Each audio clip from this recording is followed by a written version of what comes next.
Hello प्यारे बच्चों, कैसे हैं आप सब। तो बच्चों अब हम लोग सॉल्व करेंगे क्वेश्चन नंबर 5। तो बच्चों अब तक हम लोगों ने क्वेश्चन नंबर 4 तक सॉल्व कर लिया था और अब बच्चों हम सॉल्व करेंगे क्वेश्चन नंबर 5। तो बच्चों क्वेश्चन नंबर 5 क्या कह रहा है। क्वेश्चन नंबर 5 कह रहा है कि वायरस से वायरवाइड कैसे भिन्न है। क्वेश्चन नंबर 5 आपसे कह रहा है कि वायरस से वायरवाइड कैसे भिन्न है। मतलब वायरस और वायरवाइड में बच्चों हमें अंतर लिखना है। वायरस और वायरवाइड में बच्चों हमें क्या लिखना है, अंतर लिखना है। तो बच्चों ये हमारा होगा आंसर नंबर 5। तो अब बच्चों हम लोग लिखेंगे आंसर नंबर 5 और आंसर नंबर 5 में बच्चों वायरस और वायरवाइड में अंतर लिखना है। तो इसके लिए बच्चों आप लोग पूरा का पूरा ऐसे फ्लो चार्ट बना लीजिएगा। मतलब पूरा का पूरा हम लोग एक ऐसे बनाकर बच्चों इस अंतर को लिखेंगे। तो वायरस और वायरवाइड में बच्चों हम लोग अंतर लिखने चल रहे हैं। सब लोग बच्चों नोट करिएगा। तो बच्चों बात आती है सबसे पहले वायरस। जो वायरस होते हैं बच्चों, वायरस में क्या होता है कि यह न्यूक्लियो प्रोटीन का बना होता है। बच्चों वायरस किसका बना होता है, न्यूक्लियो प्रोटीन का बना होता है। और वायरवाइड जो होते हैं ये बेटा आरएनए का बना होता है। तो वायरस में डीएनए या आरएनए में से कोई एक आपका न्यूक्लिक अम्ल पाया जाएगा। लेकिन जो वायरवाइड होते हैं, वायरवाइड में हमेशा आरएनए ही पाया जाता है। वायरस में बेटा न्यूक्लिक अम्ल डीएनए या तो आरएनए हो सकता है और वायरवाइड में हमेशा बेटा क्या होता है, आरएनए पाया जाता है। वायरस प्रोटीन का कवच पाया जाएगा, वायरस में प्रोटीन का कवच पाया जाएगा। लेकिन बच्चों ये प्रोटीन का कवच वायरवाइड में अनुपस्थित होता है। वायरस का आकार बड़ा होता है, वायरस का आकार बच्चों बड़ा होगा और इसका आकार छोटा होगा। वायरस सभी जीवों को संक्रमित कर सकते हैं, लेकिन वायरवाइड केवल पौधों को संक्रमित करते हैं। तो बच्चों ये आपके कुछ महत्वपूर्ण अंतर हो जाएंगे। तो चलिए बच्चों मैं इसे फटाफट अब नोट करता हूं। सबसे पहले वायरस का पहला पॉइंट, यह न्यूक्लियो प्रोटीन का बना होता है।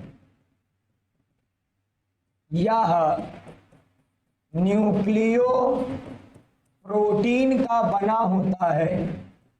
और बच्चों वायरवाइड जो होगा यह राइबोन्यूक्लिक एसिड मतलब आरएनए का बना होता है।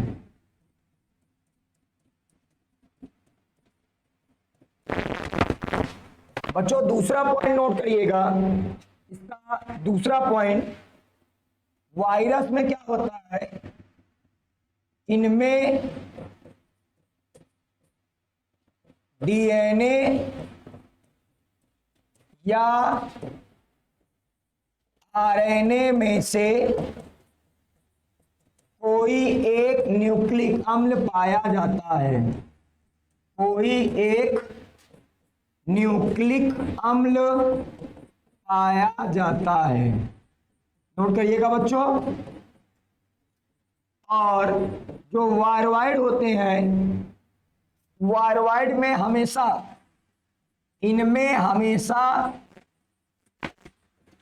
आरएनए पाया जाता है।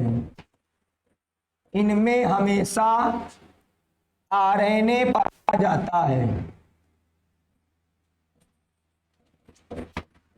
क्लियर बच्चों, हो गया? करो फटाफट।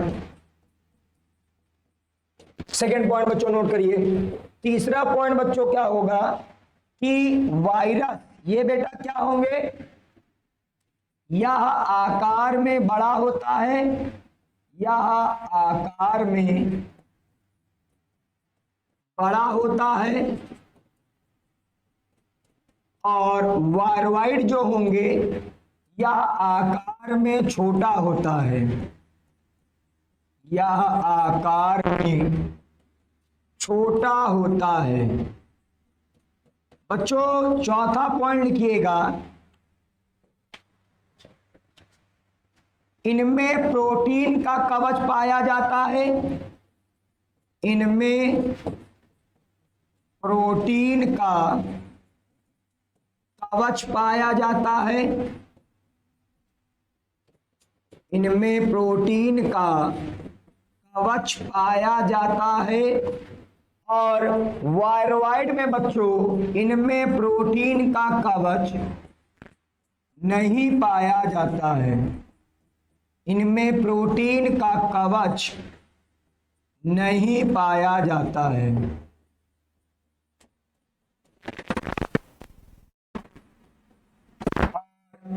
वायरवाइड में बेटा, वायरस में क्या होता है, ये जो वायरस होते हैं बेटा सभी जीवों को संक्रमित कर सकते हैं, और वायरवाइड बेटा केवल ये सभी जीवों को संक्रमित कर सकते हैं। मतलब जो वायरस होगा, ठीक है, तो वायरस सभी जीवों को, वायरस सभी जीवों को संक्रमित कर सकते हैं, संक्रमित कर सकते हैं, लेकिन वायरवाइड जो होते हैं बेटा, वायरवाइड केवल पौधों को, वायरवाइड केवल पौधों को संक्रमित, पौधों को संक्रमित कर सकते हैं।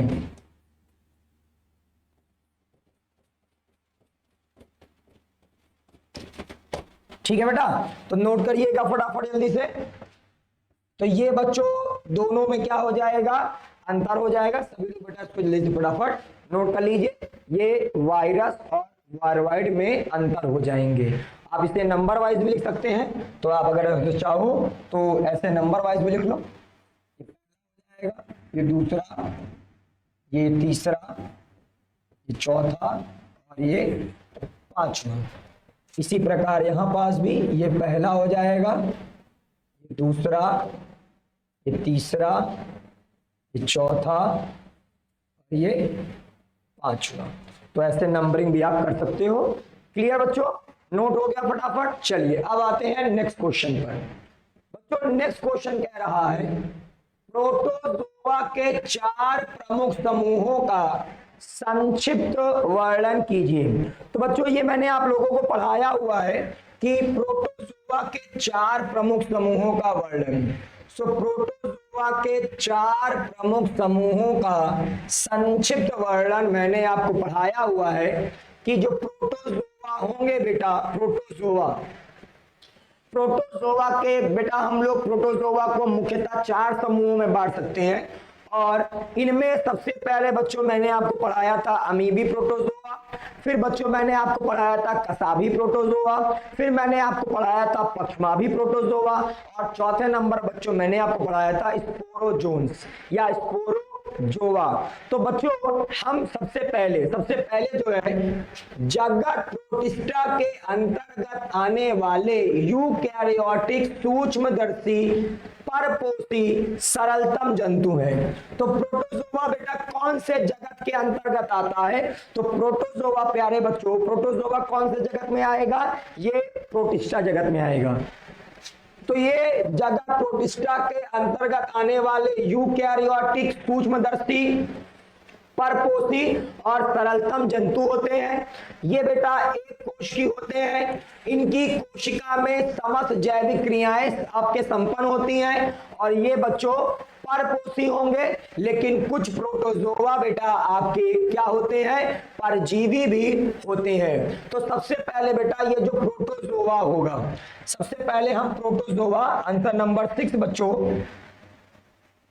आंसर नंबर 6, आंसर नंबर 6 में बच्चों सबसे पहले हमें जानना है प्रोटोजोआ। सो प्रोटोजोआ की अगर मैं बात करूं बच्चों, सबसे पहला पॉइंट, ये जगत प्रोटिस्टा के अंतर्गत आते हैं। ये जगत प्रोटिस्टा के अंतर्गत आते हैं। एक कोश की होंगे, एक कोश की होते हैं।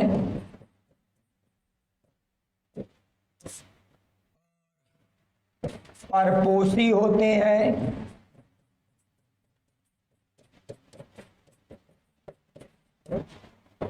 सूक्ष्म होंगे, सूक्ष्मदर्शी होंगे।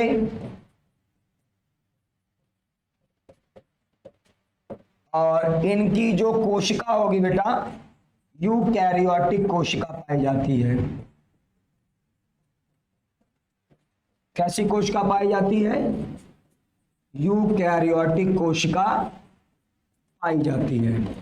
तो बच्चों अगर किसी ने आपसे पूछ लिया कि ये जो हमारा, ठीक है, ये जो प्रोटोजोआ होगा बच्चों, प्रोटोजोआ के अंतर्गत जो जीव आएंगे उनमें प्रोकैरियोटिक कोशिका पाई जाएगी। क्लियर? अब जो प्रोटोजोआ है बेटा, प्रोटोजोआ को हम लोगों ने मुख्यतः 4 समूहों में बांट के पढ़ा हुआ है। तो प्रोटोजोआ को मुख्यतः 4 प्रमुख समूहों में बांटा जा सकता है। तो बच्चों पहले इतना नोट कर लीजिएगा फटाफट। चलिए बेटा, प्रोटोजोआ को मुख्यतः 4 समूहों में बांटा जा सकता है। प्रोटोजोआ को मुख्यतः 4 समूहों में बांटा जा सकता है। बांटा जा सकता है।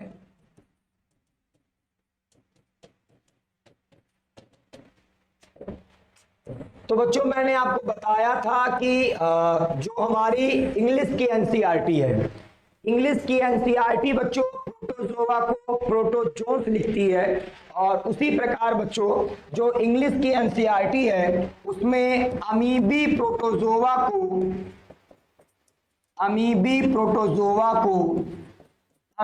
प्रोटोजोन्स कहते हैं। तो बच्चों आपको ध्यान रखना है कि जो हिंदी है, हिंदी में बोलेंगे अमीबी प्रोटोजोन्स, लेकिन जो इंग्लिश बेटा है, इंग्लिश की एनसीईआरटी है, उसमें इसे लिखा रहता है अमीबॉइड प्रोटोजोन्स। सो इंग्लिश में इसे बोलेंगे बेटा अमीबॉइड प्रोटोजोन्स। क्लियर करिए बच्चों, ठीक है, अमीबॉइड प्रोटोजोन्स हो जाएगा। सेकेंड नंबर बेटा हमारा आएगा कसाभी प्रोटोजोआ, मतलब फ्लैजिलेटेड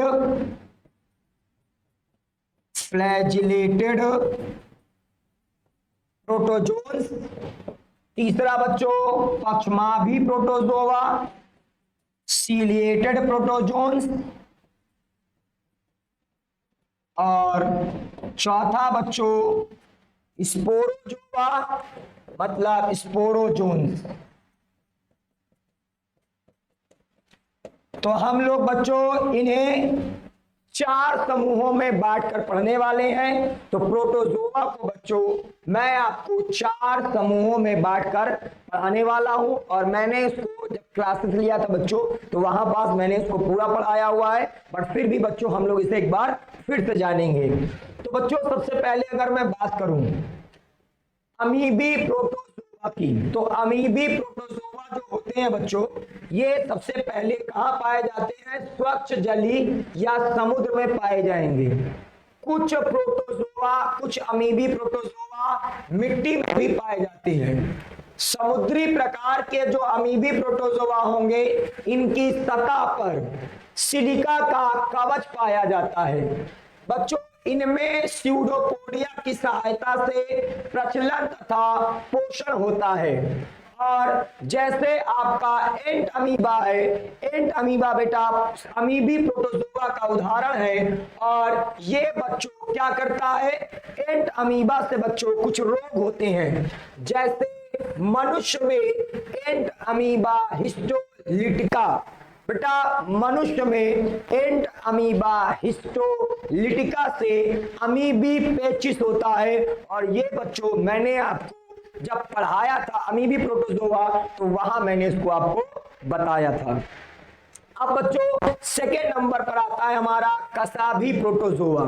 बेटा ये जो कसाभी प्रोटोजोआ होते हैं, ये पहली बात तो ये स्वतंत्र या परजीवी होंगे, मतलब ये आमतौर पर स्वतंत्र रह सकते हैं या तो बच्चों ये परजीवी के रूप में पाए जाते हैं।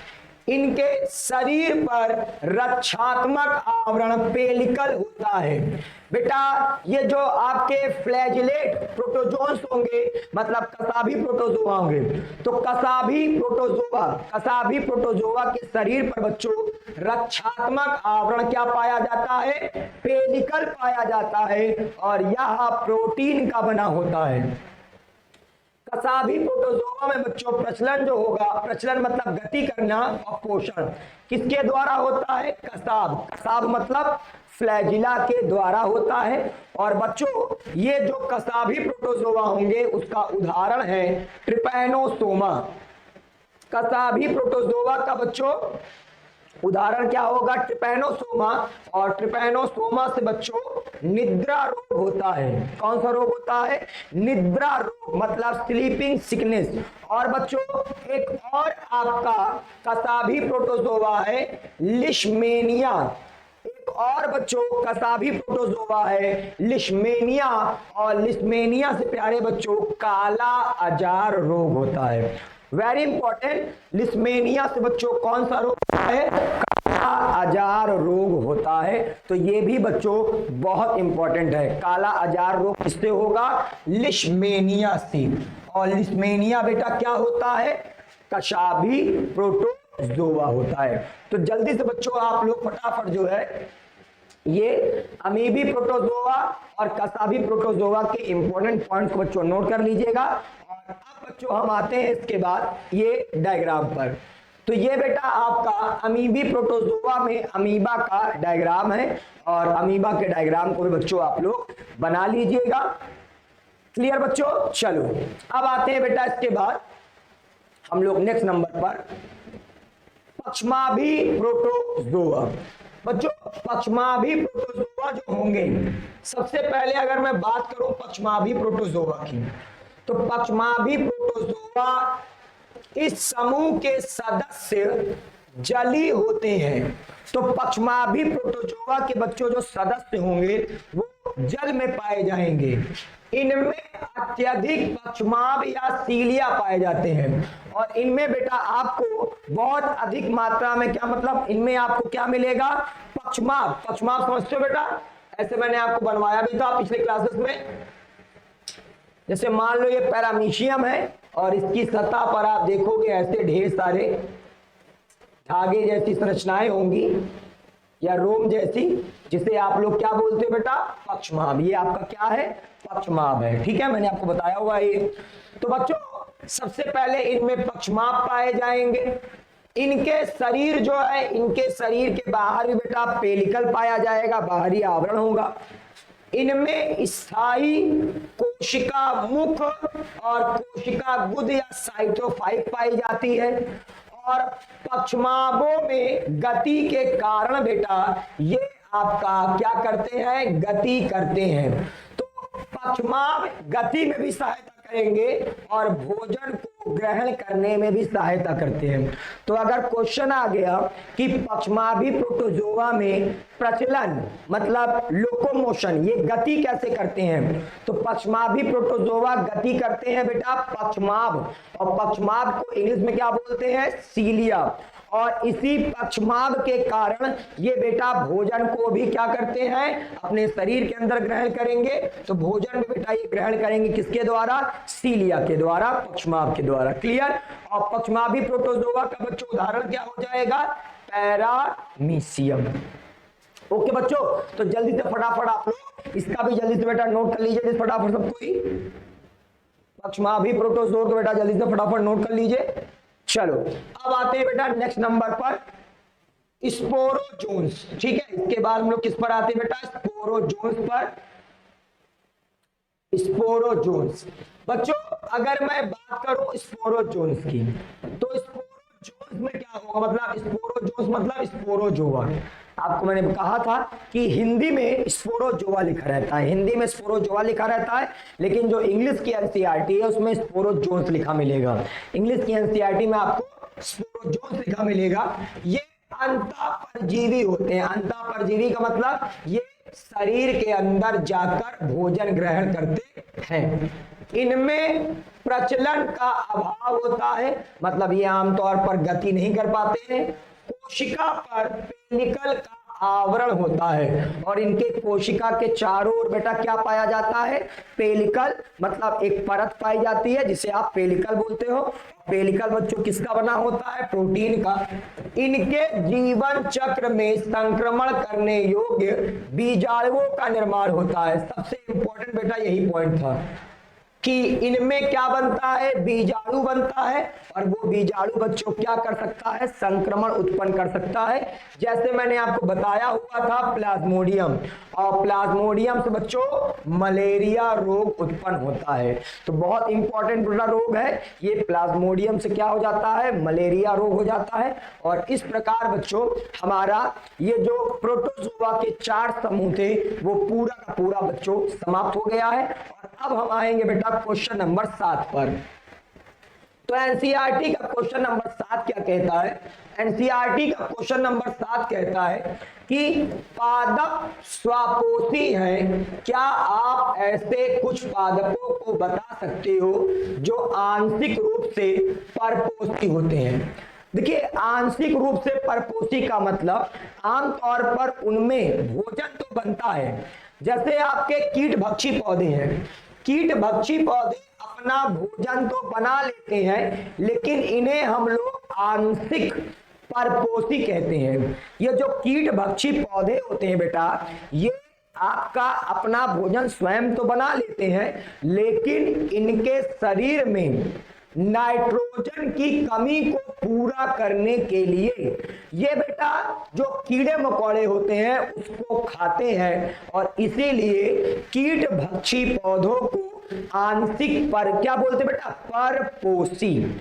आंशिक परपोषी का मतलब ये अपने शरीर के अंदर भोजन तो बना लेते हैं, कीटभक्षी पौधे हरे होते हैं और ये अपने शरीर के अंदर भोजन का निर्माण कर लेते हैं, लेकिन कीटभक्षी पौधे ऐसे स्थानों पर पाए जाते हैं जहां नाइट्रोजन की कमी होती है, और इसी नाइट्रोजन की कमी को पूरा करने के लिए कीटभक्षी पौधे कीटों को, किसको खाते हैं बेटा, कीट। कीट मतलब इंसेक्ट, तो ये इंसेक्ट को खाते हैं, कीटों को खाते हैं, और इसीलिए बेटा इनका नाम पड़ जाता है कीटभक्षी पौधे। और बच्चों जल्दी से बताओ, तो ये नाइट्रोजन की कमी को पूरा करने के लिए बेटा, ये नाइट्रोजन की कमी को पूरा करने के लिए कीटों को खाते हैं, और इसीलिए बच्चों इन्हें हम लोग आंशिक परपोषी कहते हैं। तो नोट करिएगा बच्चों, कीटभक्षी पौधे जैसे यूट्रिकुलेरिया, ड्रोसेरा, नेप्थीस, ये बेटा कीटभक्षी पौधों के नाम हैं, नेप्थीस आदि आंशिक परपोषी होते हैं। ये पौधे हरे तथा स्वपोषी होते हैं, परंतु नाइट्रोजन के लिए कीटों पर निर्भर रहते हैं, और इसीलिए बेटा इन्हें हम क्या बोलते हैं, जल्दी बताओ फटाफट, इसीलिए हम लोग इन्हें आंशिक परपोषी कहते हैं। और कौन कौन से बेटा कीटभक्षी पौधों का मैंने आपको नाम बताया, जैसे आपका यूट्रिकुलेरिया, ड्रोसेरा और नेपेंथीस, ये बच्चों क्या है आपके, ये आपका कीटभक्षी पौधों के उदाहरण हैं। क्लियर बच्चों, नोट कर लिया फटाफट। चलो तो इसको बेटा नोट करिएगा, क्वेश्चन नंबर 7 हमारा। तो अब हम बच्चों लिखेंगे answer number 7। Answer number 7, answer number 7 बेटा, कीटभक्षी पौधों को, कीटभक्षी पौधे या पौधों जैसे यूट्रिकुलेरिया, यूट्रिकुलेरिया, ड्रोसेरा, नेपेंथीस, नेपेंथीस आदि, ये कीटभक्षी पौधों को उदाहरण है। पौधों को, पौधों या पौधे लिख लो, पौधे हरे स्वापोषी होते हैं। कीटभक्षी पौधे हरे स्वापोषी होते हैं, परंतु नाइट्रोजन की कमी को, नाइट्रोजन की कमी को, परंतु नाइट्रोजन की कमी को पूरा करने के लिए, पूरा करने के लिए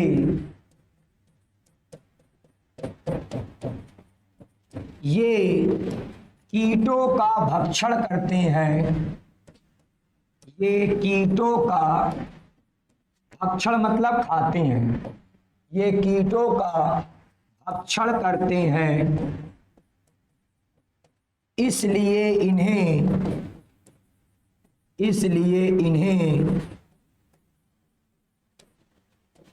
आंशिक परपोषी, इसलिए इन्हें आंशिक परपोषी कहते हैं। बच्चों नोट कर लीजिएगा, आंसर नंबर 7 है ये, सभी लोग बेटा इसको नोट कर लीजिएगा, ये हमारा हो जाएगा आंसर नंबर 7। अब बच्चों हम आएंगे इसके बाद नेक्स्ट क्वेश्चन पर। हमारा क्वेश्चन नंबर 8 है बेटा, शैवालांश तथा कवकांश शब्दों से आप क्या पता लगाते हैं, मतलब क्या पता लगता है। तो शैवालांश बेटा, शैवालांश का मतलब होता है फाइकोबियॉन्ट और कवकांश का मतलब होता है माइकोबियॉन्ट। शब्दों से क्या पता लगता है, तो आपको मैंने बताया है, लाइकेन में शैवाल व कवक सहजीवी रूप में रहते हैं। इसमें शैवाल वाले भाग को फाइकोबायॉन तथा कवक वाले भाग को माइकोबायॉन कहते हैं। शैवाल वाला भाग बेटा मतलब माइको, आपका शैवाल वाला भाग मतलब जो फाइकोबायॉन्ट है, और कवक वाला भाग मतलब माइकोबायॉन्ट। तो शैवाल वाला जो भाग होगा बेटा, शैवाल वाला भाग मतलब फाइकोबायॉन्ट, ये भोजन का निर्माण करता है, और जो कवक वाला भाग है बेटा, ये सुरक्षा एवं जनन में सहायता करेगा। और साथ साथ बच्चों ये कवक वाला भाग मृदा से जल एवं खनिज लवण को शैवाल वाले भाग को प्रदान करता है। तो जो कवक वाला भाग होगा बेटा, ये मृदा से जल और खनिज लवण का अवशोषण करेगा और इसे शैवाल को प्रदान करेगा। ये जो कवक वाला भाग होगा, ये मृदा से जल और खनिज लवण को अवशोषित करेगा और उसे बेटा किसे प्रदान करेगा, शैवाल वाले भाग को। तो बेटा नोट करिएगा, आंसर नंबर 8, आंसर नंबर 8 बच्चों,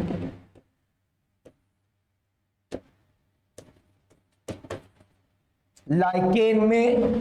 तो बेटा जो लाइकेन होता है, नोट करिएगा फटाफट, लाइकेन, लाइकेन में शैवाल और कवक सहजीवी के रूप में, लाइकेन में शैवाल और कवक सहजीवी के रूप में जीवन व्यतीत करते हैं। सहजीवी के रूप में जीवन व्यतीत करते हैं। लाइकेन में शैवाल, लाइकेन में शैवाल वाले भाग को फाइकोबायॉन्ट कहते हैं। फाइकोबायॉन्ट मतलब शैवालांश कहते हैं। और लाइकेन में कवक वाले भाग को, कवक वाले भाग को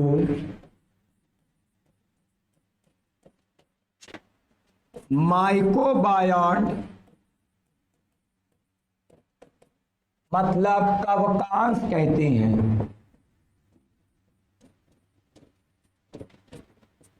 कवकांश माइकोबायॉन्ट कहते हैं। अब बच्चों ये जो लाइकेन में फाइकोबायॉन्ट होगा ये क्या करता है? तो लाइकेन में बच्चों आपके दो भाग है, तो फटाफट नोट करिएगा। एक है बच्चों फाइकोबायॉन्ट, एक क्या है? माइकोबायॉन्ट। तो बेटा ये जो माइकोबायॉन्ट होता है ये मृदा से जल और खनिज लवण अवशोषित करता है। खनिज लवण अवशोषित करता है और इसे शैवाल को प्रदान करता है। और इसके अलावा शैवाल को रहने का स्थान देता है। शैवाल को रहने का स्थान देता है। और बच्चों ये जो कवक वाला भाग हो गया, अब शैवाल वाले भाग के बेटा बात में जानते हैं। शैवाल वाला भाग बच्चों क्या करता है? तो यह कवक द्वारा प्राप्त पदार्थों से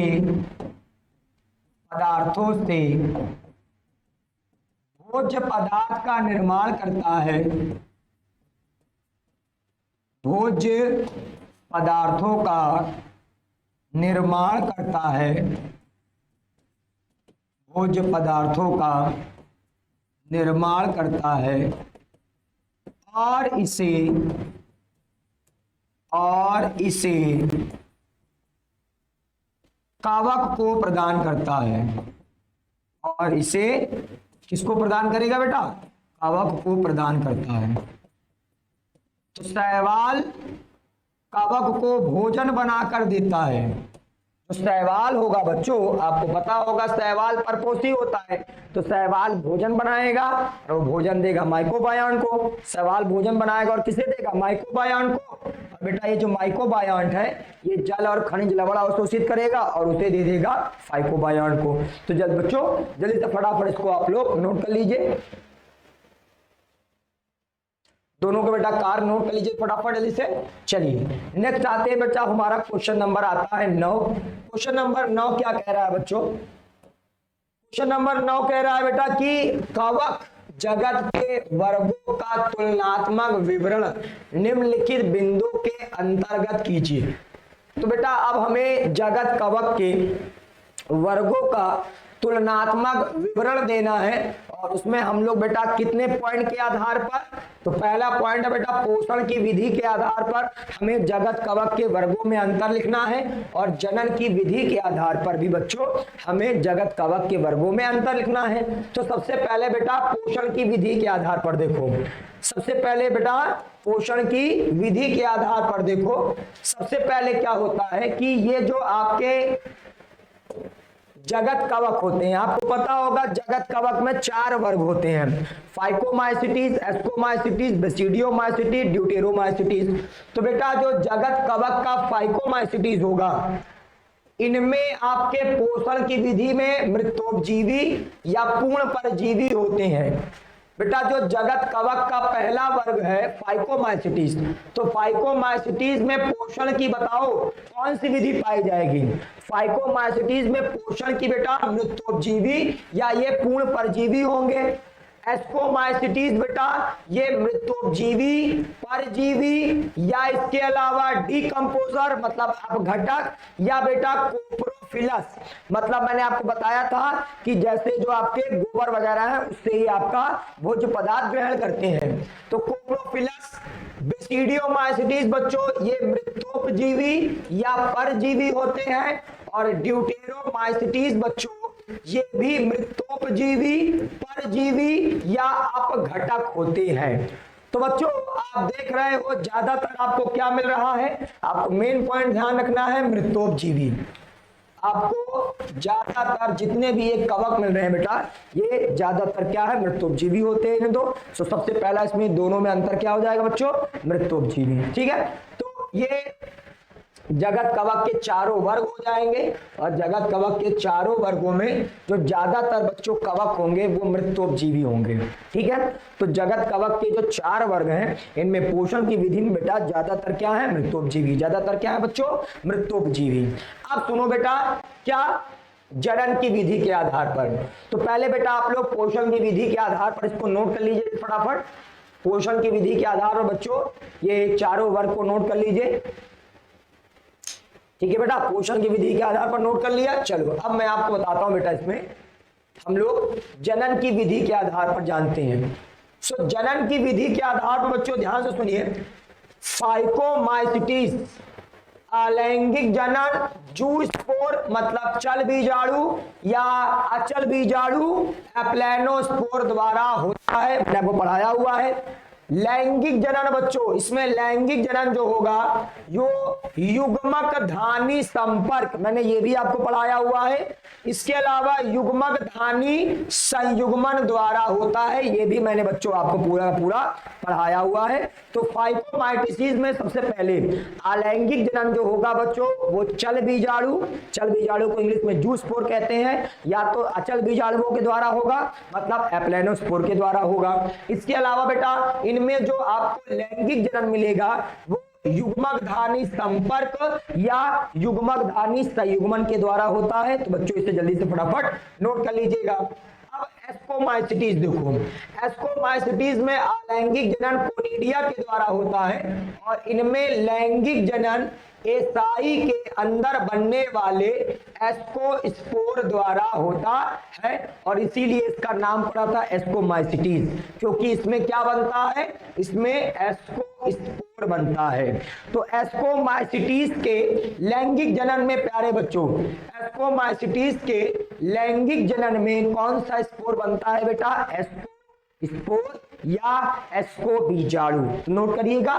बेसिडियोमाइसिटीज में अलैंगिक जनन मतलब बेसिडियोमाइसिटीज में बेटा अलैंगिक रूप से कोई भी बीजाणु नहीं बनता है। इनमें लैंगिक जनन जो होगा वो प्लाज्मोगेमी द्वारा होता है और इनमें बच्चों बेसिडिया, मैंने आपको बताया हुआ है, बेसिडिया पर क्या बनेगा? बेसिडियोस्पोर। तो मैंने आपको बताया हुआ है कि ये जो बच्चों बेसिडियोमाइसिटीज है इसमें बेसिडियोस्पोर बनता है, बेसिडियोस्पोर बनता बनता है, मतलब बेसिडियो बीजाणु। तो बेसिडियो बीजाणु किसमें बनेगा बेटा? बेसिडियोमाइसिटीज में। और ये लैंगिक जनन के द्वारा बनता है। किसके अंदर बनेगा? ये आपका इसका निर्माण होगा लैंगिक जनन के दौरान। क्लियर? अब ड्यूटेरोमाइसिटीज जो होते हैं बेटा, इनमें अलैंगिक जनन पाया जाता है जो कोनिडिया द्वारा होता है। और ड्यूटेरोमाइसिटीज में मैंने आपको बताया हुआ है कि ड्यूटेरोमाइसिटीज में लैंगिक जनन अनुपस्थित होता है।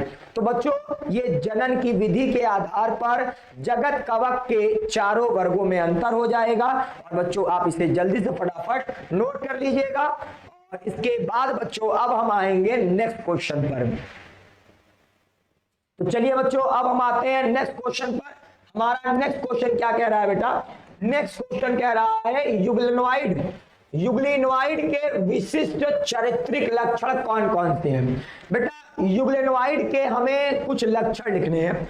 आपको पता होगा, मैंने आपको बताया भी था कि ये जो हमारा जगत प्रोटिस्टा है, जगत प्रोटिस्टा में सबसे पहले नंबर पर आता है बच्चों पादप सम प्रोटिस्टा या पादप समान प्रोटिस्टा।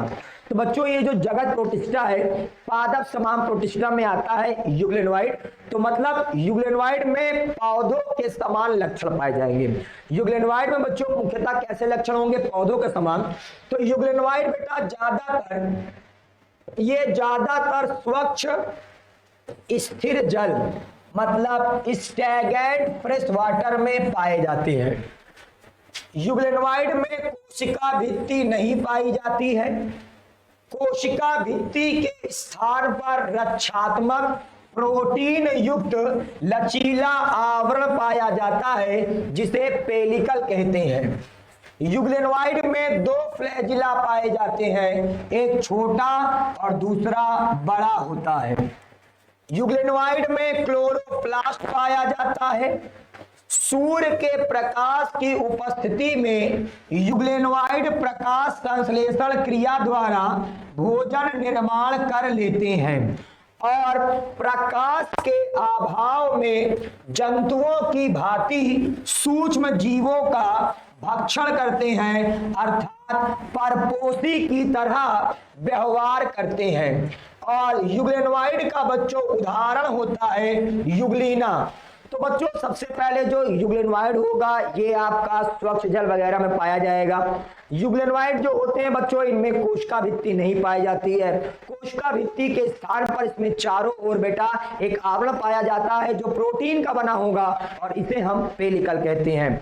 युग्लिनोइड में क्लोरोप्लास्ट पाया जाएगा।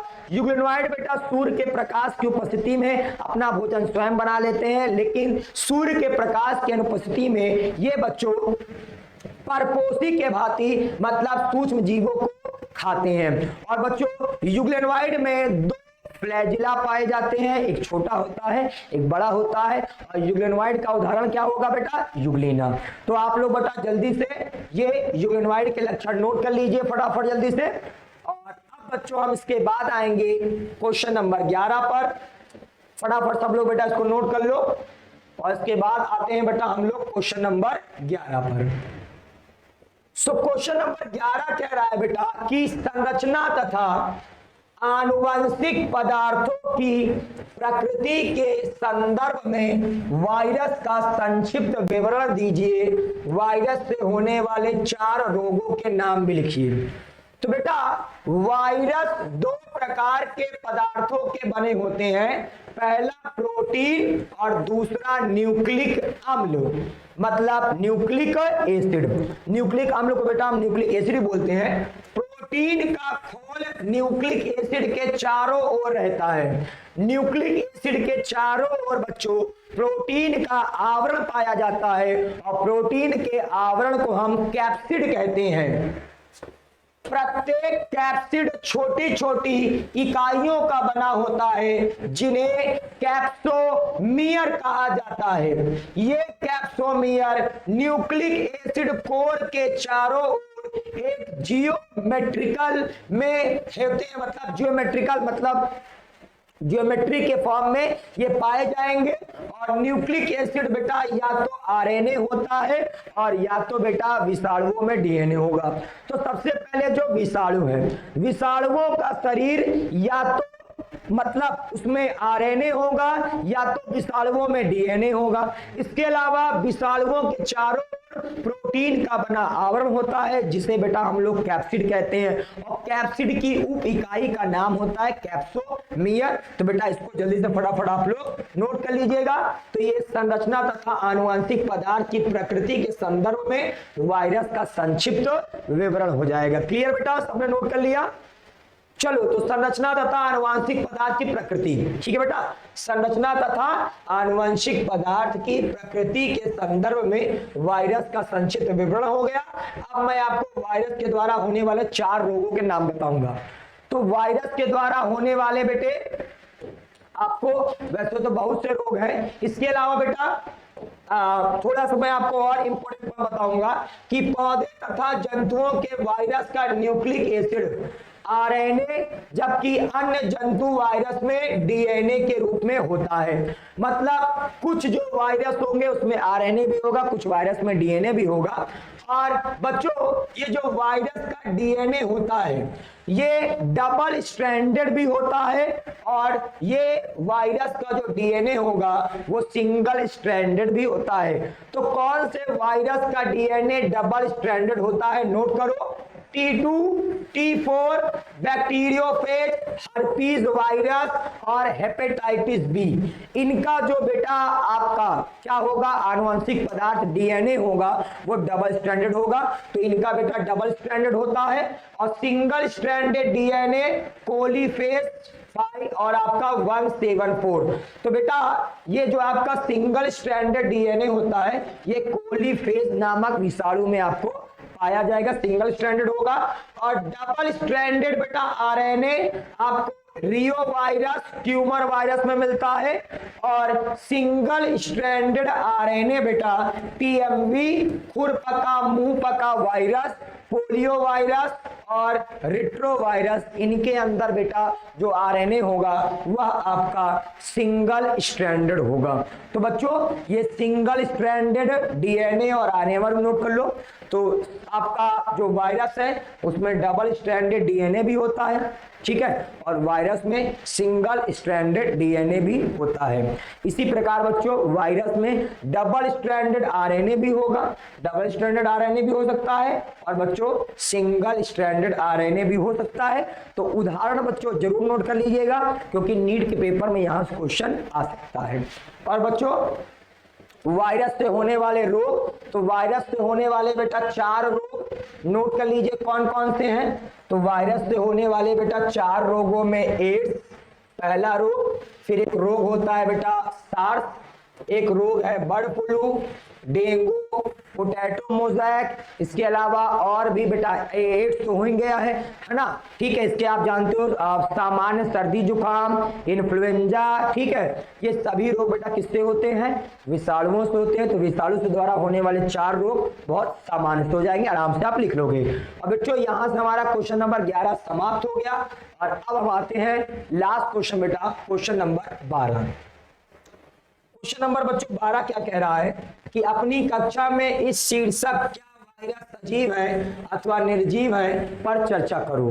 तो बेटा वायरस इनकी खोज सर्वप्रथम इवानोवस्की 1892 ने की थी। ये प्रूफ फिल्टर से भी छन जाते हैं, ये छन जाते हैं बेटा। और डब्ल्यू बीजेरिंक ने बेटा वायरस को सबसे पहले क्या किया था, क्रिस्टल के फॉर्म में अलग किया था बेटा। इसके बाद ये आपके जो डब्ल्यू बेंजरिंग थे बेटा, ये जो डब्ल्यू बेंजरिंग थे, इन्होंने क्या किया था बेटा, संक्रमित पौधे के रस को स्वस्थ पौधे की पत्तियों पर रगड़ने से स्वस्थ पौधे भी रोगग्रस्त हो जाते हैं। मतलब अगर आपने कोई संक्रमित पौधे की पत्ती ली और उसको बेटा किसी अच्छे पौधे की पत्ती पर रगड़ दिया तो क्या होगा, जो अच्छा पौधा होगा वो भी संक्रमित हो जाएगा। और इसको बेटा किसने बताया था, इसको बताया था आपके बीजे रिंक ने बेटा।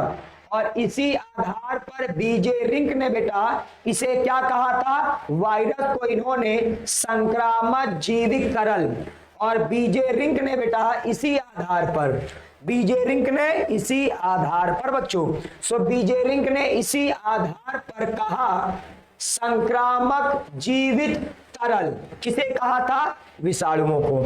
तो विषाणुओं को बेटा संक्रामक जीवित तरल किसने कहा था, बीजे रिंक ने। बेटा विषाणुओं को संक्रामक जीवित तरल किसने कहा था, बीजे रिंक ने। और संक्रामक जीवित तरल को इंग्लिश में क्या कहते हैं, आपको मैंने बताया था, कंटेजियम वाइवम फ्लूइडम। क्लियर। और बेटा ये जो स्टैनले थे, स्टैनले ने विषाणुओं को क्रिस्टलीय अवस्था में अलग किया था। ये जो स्टैनले थे बेटा, इन्होंने सबसे पहले विषाणुओं को क्रिस्टल के रूप में अलग किया था। और एक साइंटिस्ट थे बेटा डार्लिंगटन ने खोज की कि विषाणु न्यूक्लियो प्रोटीन से बने होते हैं। ये कौन साइंटिस्ट है बेटा, आपके नोट करना बेटा, कौन से साइंटिस्ट, डार्लिंगटन ने बताया कि विषाणुओं के अंदर बेटा क्या पाया जाता है, न्यूक्लियो प्रोटीन। मतलब डार्लिंगटन ने बताया कि विषाणु जो होते हैं वो न्यूक्लियो प्रोटीन के बने होते हैं। सो ये भी साइंटिस्ट बच्चों बहुत इंपॉर्टेंट हो जाएंगे, नोट करिएगा। और इसके बाद बच्चों इतना नोट कर लीजिए फटाफट जल्दी से।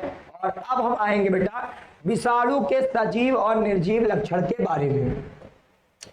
तो बेटा ये जो विषाणु होते हैं, विषाणु के सजीव लक्षण, विषाणु प्रोटीन तथा न्यूक्लिक अम्ल डीएनए या आरएनए से बने होंगे, पहला सजीव लक्षण।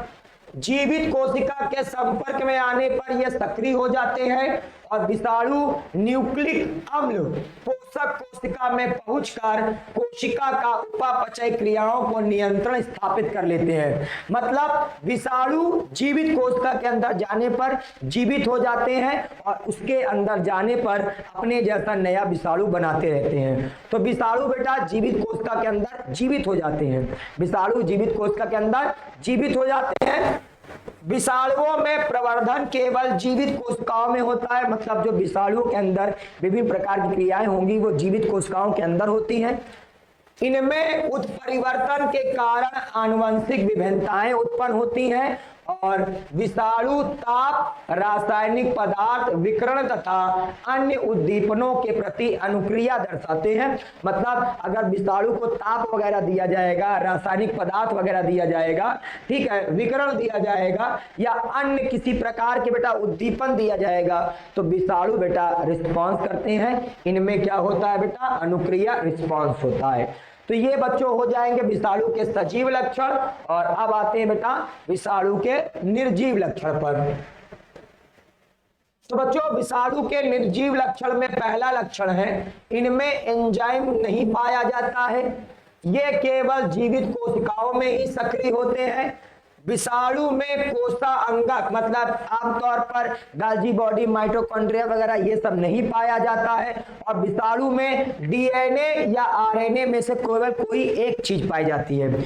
जो ज्यादातर बेटा सजीव है उनमें डीएनए भी होता है, ज्यादातर जितने भी सजीव हैं उनमें डीएनए भी है और आरएनए भी है। लेकिन ये जो विषाणु है उसमें या तो केवल डीएनए है या तो केवल आरएनए है और इसीलिए बेटा हम विषाणुओं को पूर्ण रूप से सजीव नहीं कह सकते।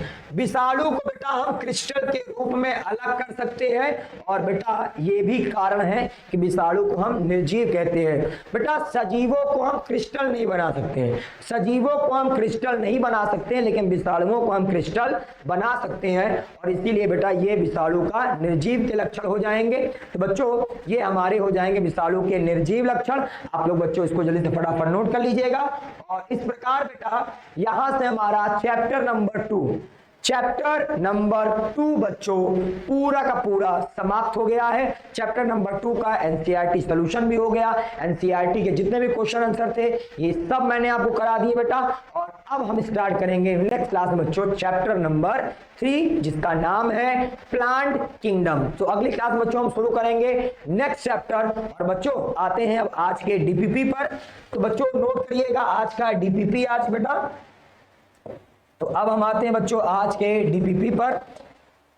आज बहुत अच्छे अच्छे क्वेश्चन मिलेंगे बच्चों। तो पहला क्वेश्चन बच्चों बताइएगा आप लोग, युगलीना का चित्र, थोड़ा चित्र भी बनाते चलिएगा। युगलीना का चित्र बनाइएगा बच्चों। सेकंड क्वेश्चन बच्चों बताइएगा आप लोग, गतिशीलता के आधार पर